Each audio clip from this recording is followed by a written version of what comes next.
இப்போ எண்ணெய் ஊற்றிக்கிட்டோம். பட்டை, கிராம்பு, ஏலக்காய், பிரியாணி இலையெல்லாம் போட்டுக்கலாம்.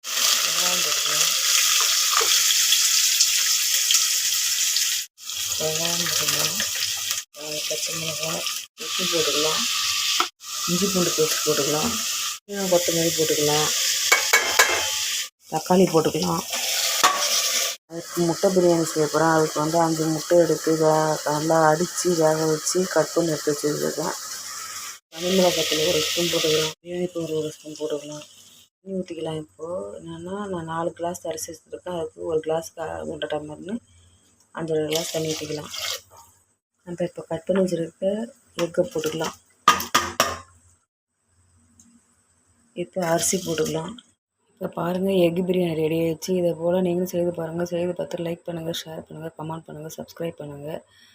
இது எக் பிரியாணி.